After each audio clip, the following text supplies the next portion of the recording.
Imagine a band of early humans walking through a forest tired and hungry. They spot a tree heavy with ripe fruit. But the fruit on the ground is different. It has been sitting in the sun for days, its skin split, its flesh soft and bubbling. A sharp, strange smell rises from it. One of them picks up a piece, sniffs it, and takes a bite. It tastes strange, sweet, sour, and warm. Within minutes, the world begins to tilt. Colors seem brighter. Voices seem louder. Someone laughs for no reason. Someone else stumbles into a bush. The band is confused, then delighted, then terrified. They have just discovered alcohol, and nothing will ever be the same. Did early humans get drunk? The answer is yes.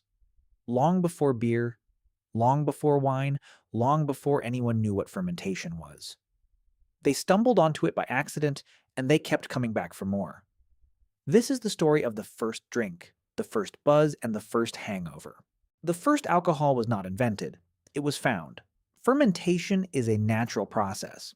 When yeast, which lives on the skins of fruit, meets sugar and water, it produces alcohol. A pile of fallen fruit left in the sun will ferment on its own. No human intervention required. Early humans did not need a recipe. They just needed to be hungry and curious. The oldest evidence of intentional alcohol use dates back to 9,000 years ago in China, where archaeologists found traces of a fermented drink made from rice, honey, and fruit in pottery shards from the village of Jiahu. But the story goes back much further. Apes, our closest relatives, have been observed eating fermented fruit and getting visibly tipsy. The drunken monkey hypothesis suggests that our attraction to alcohol is millions of years old, rooted in our primate ancestors' love for ripe, energy-rich fruit. The smell of ethanol was a sign that the fruit was at peak sweetness. Easy to digest, full of calories. We were born to find it, and born to enjoy it. The first human who ate a handful of fermenting berries and felt a warm, pleasant fog settle over their mind was not an addict. They were an ape doing what apes had done for millions of years. By the time early humans began making pottery, they were already brewing. In the Caucasus Mountains, archaeologists discovered clay pots dating back 8,000 years that contained residues of wine. In Iran, at a site called Haji Firuz Tepe, jars from 7,000 years ago were found stained with tartaric acid, the chemical fingerprint of grapes. In Sudan, ancient pots held traces of a beer made from sorghum, brewed 5,000 years ago. The evidence is everywhere. As soon as early humans had containers that could hold liquid, they were fermenting something inside them. But the oldest conclusive evidence of a man-made brewery comes from Rakafet Cave in Israel.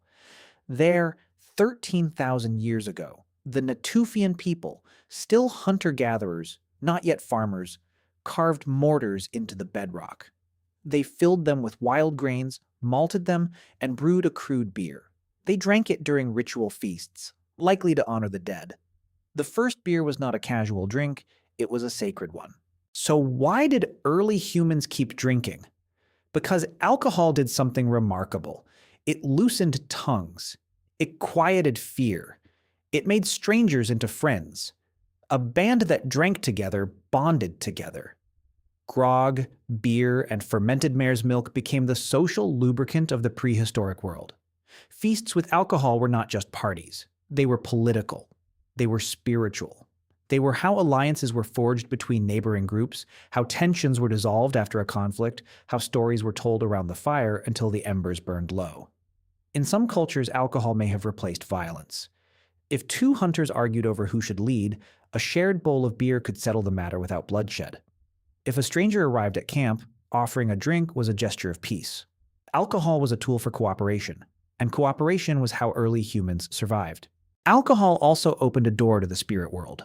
Shamans and healers used fermented drinks to enter trances, to speak with ancestors, to travel to other realms. The line between intoxication and religious ecstasy was invisible. In the steppes of Central Asia, the Scythians and their ancestors drank fermented mare's milk, kumis, and inhaled cannabis smoke in enclosed tents, a combination that sent them reeling into visions. In the Americas, long before European contact, indigenous peoples brewed corn beer, agave wine, and hallucinogenic concoctions that were used in sacred ceremonies.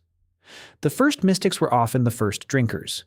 They believed that the staggering, the slurred speech, the vivid dreams, these were not signs of poisoning. They were proof that the spirit was leaving the body, that the drinker was crossing over. For a prehistoric mind that saw spirits in everything, alcohol was not an escape.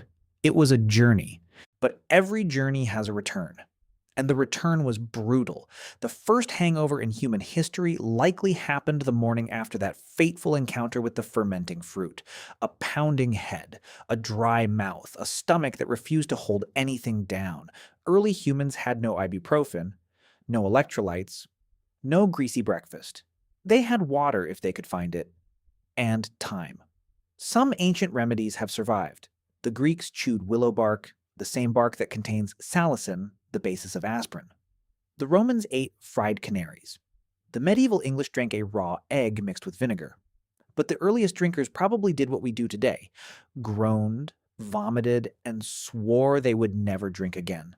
And then, when the next feast came, they forgot. Or they remembered, and they drank anyway.